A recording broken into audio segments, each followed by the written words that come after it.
فألقى عصاه فإذا هي ثعبان مبين ونزع يده فإذا هي بيضاء للناظرين قال الملأ من قوم فرعون إن هذا لساحر عليم قال الملأ من قوم فرعون إن هذا لساحر عليم يريد أن يخرجكم من أرضكم فماذا تأمرون قالوا أرجه وأخاه وأرسل في المدائن حاشرين يأتوك بكل ساحر عليم وجاء السحرة فرعون قالوا إن لنا لأجرا إن كنا نحن الغالبين قال نعم وإنكم لمن المقربين قالوا يا موسى إما أن تلقي وإما أن نكون نحن الملقين قال ألقوا فلما ألقوا سحروا أعين الناس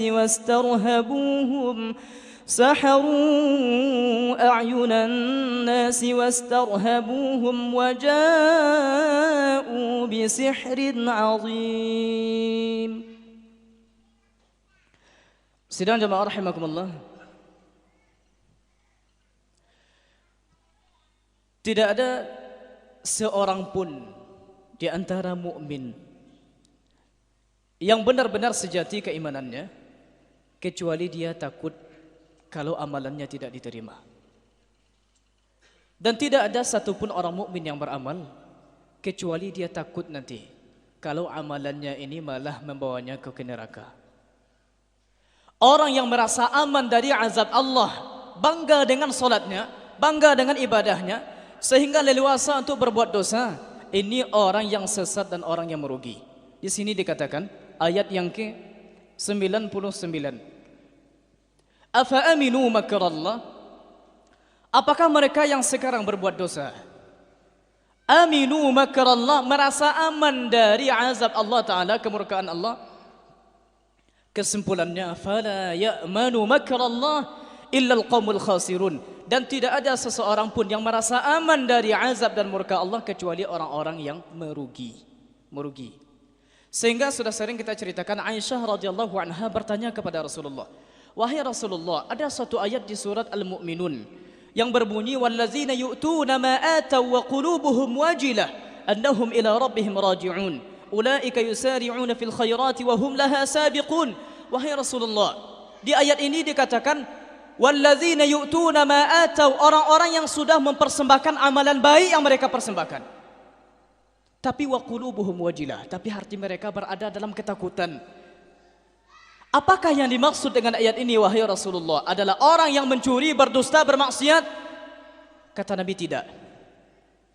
Orang yang merasa takut di sini adalah orang yang beramal, salat, bersedekah, puasa dan beramal lainnya, tapi dia takut kalau amalannya tidak diterima oleh Allah Subhanahu wa taala. Ini yang perlu kita tumbuhkan. Dan ketika Rasulullah sallallahu alaihi wasallam menjenguk orang yang akan sakaratul maut, bertanya kepada beliau, bagaimana keadaan engkau sekarang? Apa yang engkau rasakan? Wahai Rasulullah, yang saya rasakan dua, wahai Rasulullah. Pertama, saya takut diazab oleh Allah Subhanahu wa taala. Dan yang kedua, perasaan saya berharap kalau Allah Taala memasukkan saya ke dalam surga. Antara takut dengan harap. Apa kata Rasulullah? Majtama'a fi qalbi rajulin fi misli hadza illa ammanahu Allah mimma khaf wa adkhalahu Allah mimma yarju. Sesungguhnya orang yang punya perasaan dua ini dalam keadaan seperti ini akan Allah amankan dari apa yang dia takuti dan akan Allah masukkan kepada apa yang dia harapkan, insyaallah taala. Jadi perasaan yang dua ini harus selalu muncul dalam hati kita. Kemudian dilanjutkan dengan kisah Nabi Musa ayat 103. Summa ba'atsna min ba'dihim Musa bi ayatina ila fir'auna wa malaihi. Kisah Nabi Musa kita sudah sama hafal. Tapi yang perlu kita ambil pelajarannya di sini adalah ketika Nabi Musa pertama sekali datang ke Fir'aun, ketika Allah mengutus beliau, yang doanya sering kita baca, qala rabbi syrah li sadri wa yassir li amri wahlul 'uqdatam min lisani yafqahu qawli. Doa ini ternyata terucap dari lidah Nabi Musa. Nanti ada dalam surah Thaha juz ke-16 insyaallah taala daurah kelima. Doa ini diucapkan oleh Nabi Musa, qala rabbi syrah li sadri, ya Allah lapangkan dadaku, wa yassir li amri, dan mudahkan urusanku, wahlul 'uqdatam min lisani, dan hilangkanlah apa-apa saja yang bisa menghalangi aku tidak lancar berbahasa. Dan memang Nabi Musa di antara kekurangannya, Nabi Musa kalau mengecek agak terbata-bata, sehingga dicemeen di Firaun. Iko nak jadi rasul wala yakadu yubin, mengecek saya nak lancarnya. Kemudian ketika kita banyak kekurangan, di situ kita akan menutupnya dengan kelebihan kawan awak. Aiku gunungnya bakawan. Sehingga aku cek Nabi Musa, wahai Allah Ta'ala, utus jua bersama ambu, kawan ambu, saudara ambu, saudara seibu, yaitu Nabi Harun. Nabi Harun lancar mengecek, cuma mental tak sebagai Nabi Musa. No? Akan ada kekurangannya masing-masing. Ada kekurangannya. Nabi Musa ditonjoknya orang Badian tidak membunuh, tapi mati orang dunia sekali. Begitu kueknya. Jadi dalam dakwah sidang jamaah rahimakumullah, awak butuh kawan. Lah capek awak ketika ikut ustaz ikut jamaahnya. Ustaz ikut jamaahnya. Mana bergabung je ustaz ikut, tak mengaji je ustaz ikut dah. Abu tanya ke ibu cik, senang dak ibu-ibu ketika LC. Dan banyak LC ni. Berkumpul di satu tempat, senang dak ibu macam dia? Itu yang awak inginkan sebenarnya. Dan tidak mungkin nanti setiap ustaz kasamu jalan fikir, itu tak mungkin dah. Jangankan itu le, dua saudara yang lahir dari satu perut itu nak kasamu jalan fikirnya. Ambo je beliau, ambo je Ustaz Amru, ambo je Ustaz Enrico Chandra, nak kasamu pasti ada beda. Tapi perbedaan kau jangan sampai memicu dah perpecahan di kalangan awak. Kau ada bedanya, kau nak nampak batu ada awak, ya ambillah silakan. Tapi berikan kesempatan kepada orang lain untuk bernafas mengamalkan ayatnya calik benar, silakan. Kalau sampai itu apa jalan aman. Tapi kok diamalkan di orang, mau deko orang atau ibu mau deko orang ibu yang penting jangan mau deko aja aman ada. Sidang jamaah rahimakumullah. Ketika Nabi Musa datang kepada Firaun untuk kedua kali, kok Firaun dah siap-siap kok. Nabi Musa sudah pernah melemparkan tongkatnya sehingga menjadi su'ban, dan su'banku ular besar. Dalam surah Thaha diceritakan kalau hayyah ku ular betina dan ketik no. Tungkit Nabi Musa cie. Dan kau nak tungkit Nabi Musa kau contohnya. Ketika dilemparkan, koknya bisa menjadi ular kecil dan ular besar. Bisa kedua-duanya. Tapi seperti itu keadaannya. Dilemparkan oleh Nabi Musa dan ini menjadi ular gadang, menjadi ular besar. Biasanya orang kalau gadang badannya gariknya lambik. Biasanya dalam ayat surah Thaha Allah bila ka'anna hayyatun tas'a, seperti ular kecil. Ular kecil kunyo ketik badannya je lincah. Cibola nanti main bola kalau badannya ketik masuk ke kolam orang misalnya. Jadi ular tu dari segi gerak sama dengan ular kecil kan lincah. Tapi dari segi badan ukurannya besar. Itu yang dimakan dengan su'ban. Yang tukang sihir dikumpulkan dak cie dia, banyak. Dan sihir yang mereka punya macam-macam. Kini ketika ditawarkan kepada Nabi Musa, qala alqu, campaklah ada kalian dulu. Akhirnya dicampaknya. Falamma alqau, ayat terakhir yang kita baca tadi, falamma alqau saharu a'yunan nas. Maka ketika tukang sihir itu melemparkan talinya, tungkiknya berubahlah menjadi ular. Itu dan nampak di orang. Karena yang disihir adalah mata awak. Dan kadang-kadang tukang sulap di pasar nampak dah nya memoci ular atau nampak dah seperti api. Sebenarnya yang disihir adalah mata awak. Dan nampak dah serupa itu dan hakikatnya kadang-kadang tidak serupa itu deh. Walaupun ada sihirku macam-macam belum. Jadi sidang jamaah rahimakumullah, ketika itu dilemparkan dan dilemparkan pula dari Nabi Musa, akhirnya dimakanlah kesadungan itu. Bagaimana kelanjutan kisahnya? Kita lanjutkan ayat selanjutnya. Wa auhayna ila Musa. Silakan Ustaz.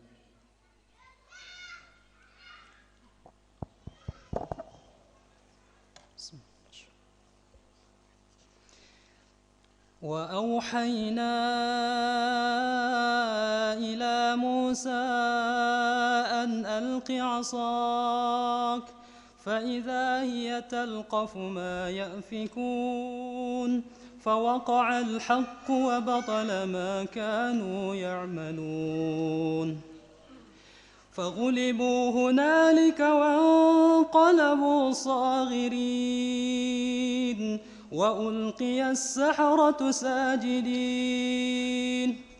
قالوا آمنا برب العالمين رب موسى وهارون قال فرعون آمنتم به قبل أن آذن لكم إن هذا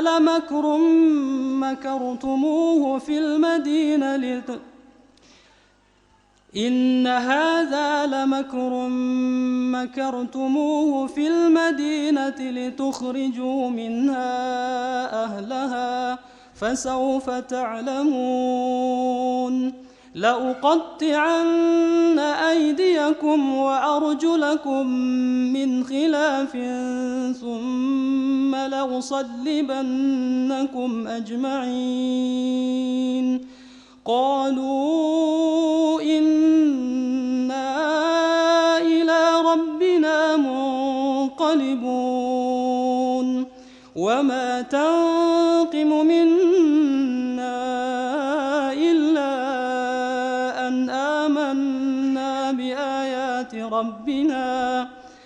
أن آمنا بآيات ربنا لما جاءتنا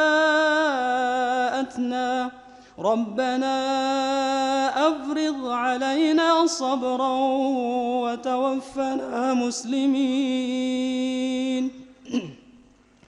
وقال الملأ من قوم فرعون أتذر موسى وقومه ليفسدوا في الأرض ويذرك وآلهتك قال سنقتل أبناءهم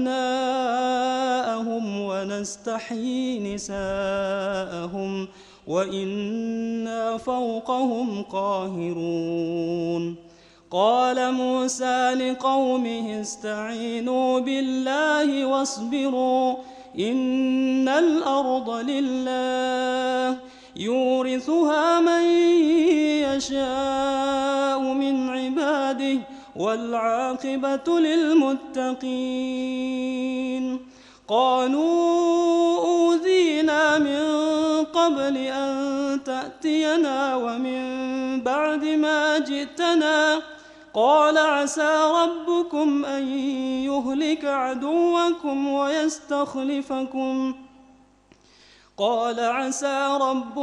أن يهلك عدوكم ويستخلفكم في الأرض فينظر كيف تعملون ولقد أخذنا آل فرعون بالسنين ونقص من الثمرات لعلهم يذكرون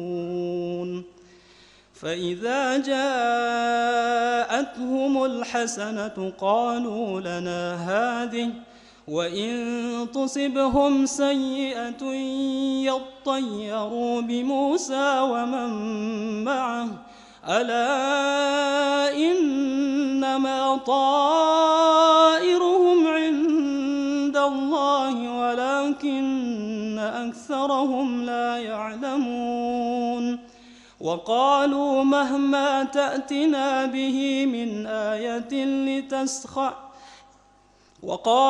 مهما تأتنا به من آية لتسحرنا بها فما نحن لك بمؤمنين فأرسلنا عليهم الطوفان والجراد والقمل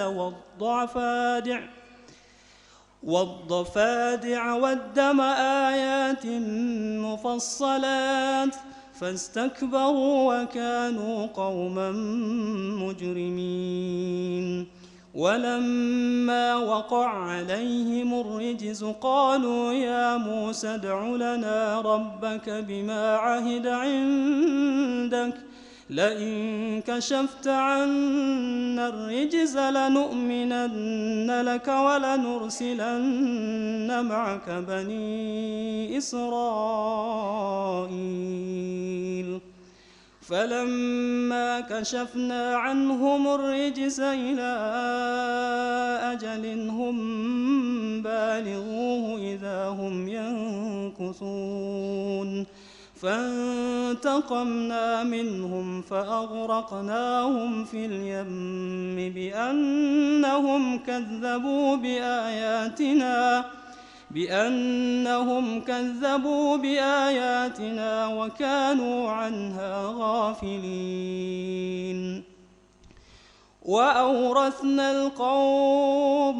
وأورثنا القوم الذين كانوا يستضعفون مشارق الأرض ومغاربها التي باركنا فيها وتمت كلمة ربك الحسنى على بني إسرائيل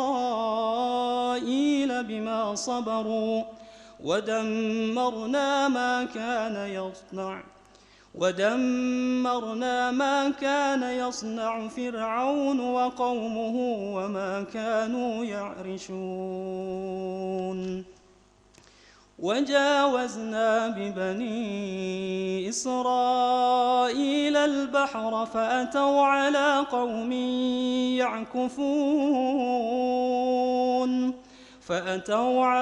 قوم يعكفون على أصنام لهم قالوا يا موسى اجعل لنا إلها كما لهم آلهة قال إنكم قوم تجهلون إن هؤلاء متبر ما هم فيه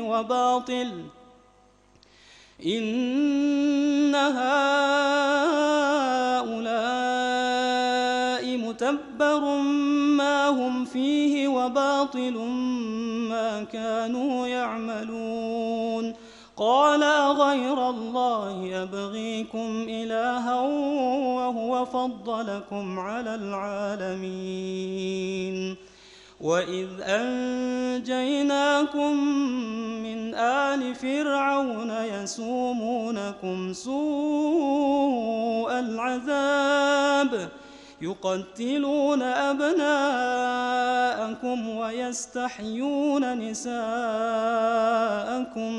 وفي ذلكم بلاء من ربكم عظيم. Sidang jamaah rahimakumullah. Setelah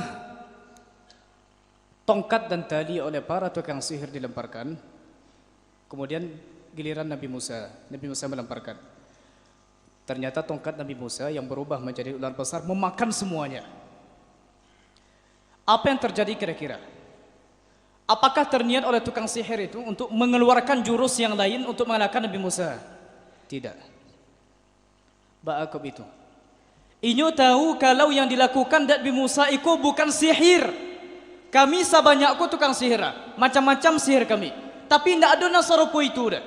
Dan selamuku kami berjaya sihir, tidak ada yang serupa dilakukan Nabi Musa dah. Dan mereka yakin kalau itu tidak sihir.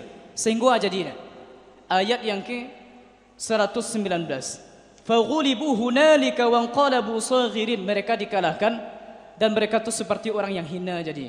Kemudian ayat 120. Wa ulqiyas saharatu sajidin. Mereka pun tersungkur sujudnya leh. Nyo tahu kenapa Nabi Musa bisa mengalahkan kami? Karena itu bukan sihir dan itu benar dari Allah Subhanahu wa taala. Lah nampak dia buktinya. Inyo berilmu, ilmu sihir. Dan ketika ada yang mengalahkannya, diakuinya. Kadang memang seperti itu. Yang mengakui orang berilmu adalah orang berilmu. Kalau orang bodoh tidak mengakui dia. Sehingga Imam Syafi'i ngecekkan mereka, kok berdebat je orang bodoh ha? Tak kan menang engkau nak. Jadi jangan berdebat lain. Ambo pernah sekali ketika pulang 2008. Tiba di bandara di BIM. Tiba di Bandara Padang. Awak sedang menelpon dan barang masih jawab, kira hilang koper.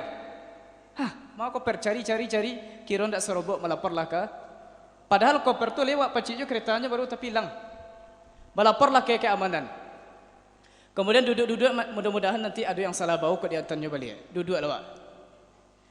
Kemudian orang travel lah banyak ngecekan, kapai kumbuh Pak, kapai kumbuh dan awak le dijapui Pak, tak ada Pak. Akhirnya cari tahu, Pak tadi masalahnya kok melapor ke polisi. Awak kecekan, kalau tadi koper awak hilang. Ha, bau kok sampai hilang macam ni? Ayo mungkin awak lupa tak tahu, atau boleh jadi awak pakai topi haji ketika itu, atau boleh jadi ada orang yang berniat buruk kok dihipnotis sebagai awak. Ai ko gawa ko Pak Haji je. Pak Haji lupa zikir bala tu je. Tu awak kecekan apa ni Pak? Jangankan awak lah Pak, Nabi saja pernah tersihir dan hadisnya ada di Bukhari Muslim. Disihir oleh orang Yahudi bernama Labid ibn al-A'sam dan dia berasal dari Bani Zuriq. Tu bahanya beliau yang jawapan ni kau nak dapat doa balik nak. Hanya beliau, kalau Nabi ustazna jatuhnya katih, kalau awak jatuh ke bawah. Ayo delamu tapi kira awak. Baru jatuh katih dah. Baru jatuh katih akhirnya anda usahlah dilayani kerana kalau dia ni nak kemenangan dah. Akhirnya seperti itu. Jadi sidang jamaah rahimakumullah, yang mengakui orang berilmu itu orang yang berilmu juga. Yang mengakui kehebatan Nabi Musa adalah orang yang pandai bersihir. Itu yang mengakui. Inyo baiman. Bah kondisinya kini setelah nyoba iman, Firaun tentu tidak akan membiarkan begitu saja. Karena nyo ngecekkan, kok manang kalian ambo agi upah, kira kini kalah dan tak menjadi pengikut inyo. Nyo. Ayat yang ke-123. Qala Fir'aunu amantum bihi qabla an azana lakum. Baiman kalian nyo menjelang ambo izinkan. Inna hadza la makrun. Ikut siasat buruk kalian ternyata yo. Nyo. Ayat 124, la uqatti'anna aydiyakum wa arjulakum min khilafin thumma la usallibannakum ajma'in. Aku akan memotong tangan kalian. Dan ikut tidak sekadar memotong nah. Aku balik ke bahasa Arab nah. Kalau memotong qata'a yaqta'u. Kalau saya memotong aqta'u. Amri itu. Itulah memotong nah.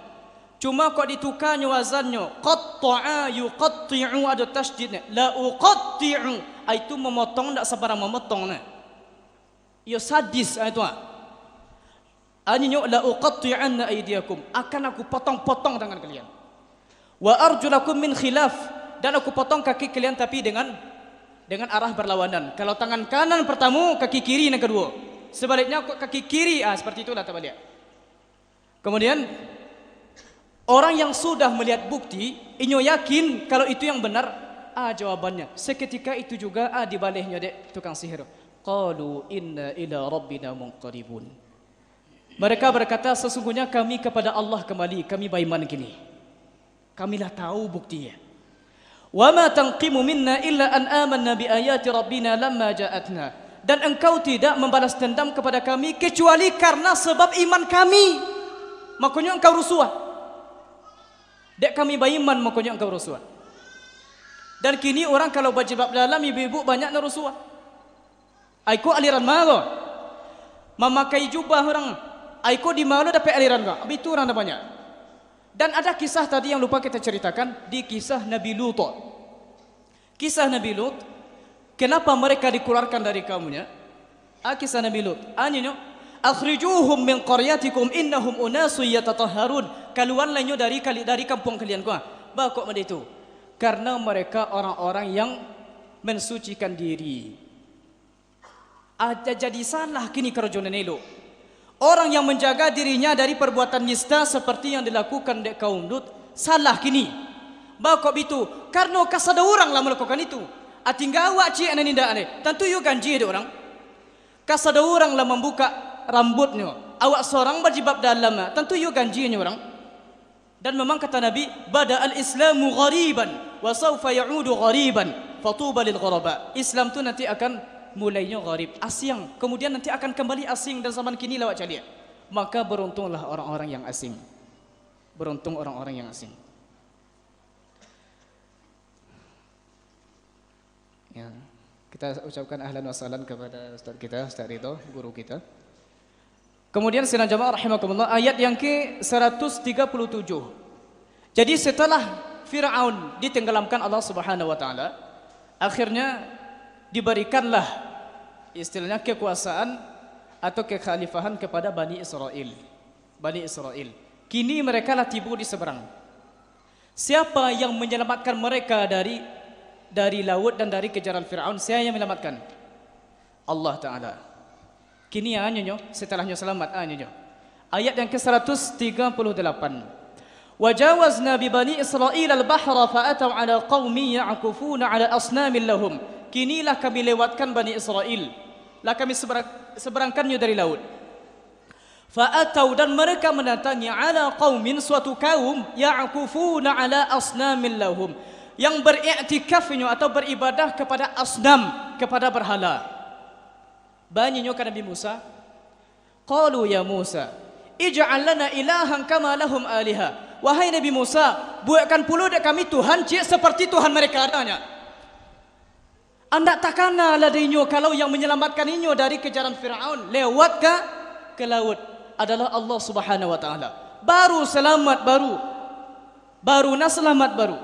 Akinilah minta lo dicarikan Tuhan yang lain. Itu na Bani Israel. Itu mada Bani Israel. Akhirnya kata Nabi Musa, qal inna haula'i mutabbaru ma hum fihi wa batilun ma kanu ya'malun. Yang mereka kerjakan tu batil saudara. Qala aghayra Allahi abghikum ilahan. Tak mungkin hamba mencari yang akan menjadi ilah dari kalian tu selain Allah, tak mungkin dah. Inilah perangai Bani Israel. Selanjutnya wa wa'adna Musa 30 lailatan.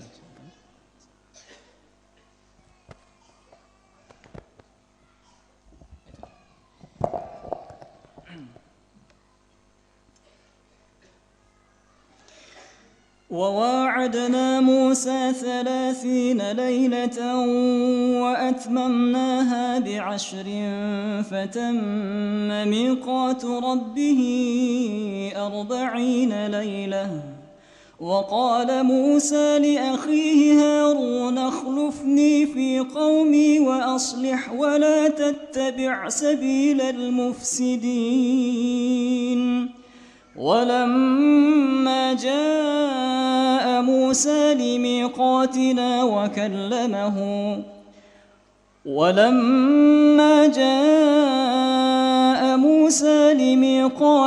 وكلمه ربه قال رب أرني أنظر إليك قال لن تراني ولكن انظر إلى الجبل فإن استقر مكانه فسوف تراني.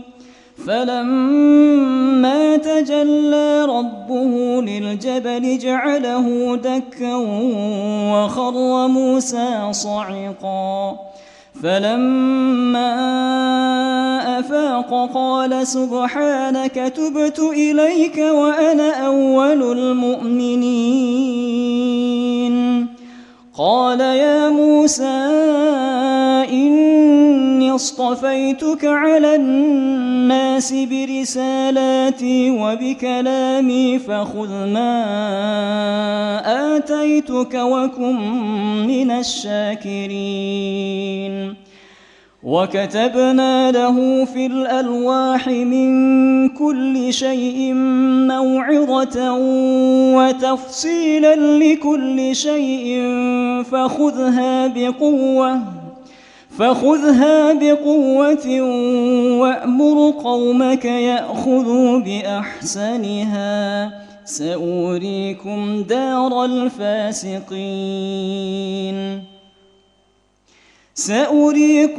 سأريكم دار الفاسقين. سأصرف عن آياتي الذين يتكبرون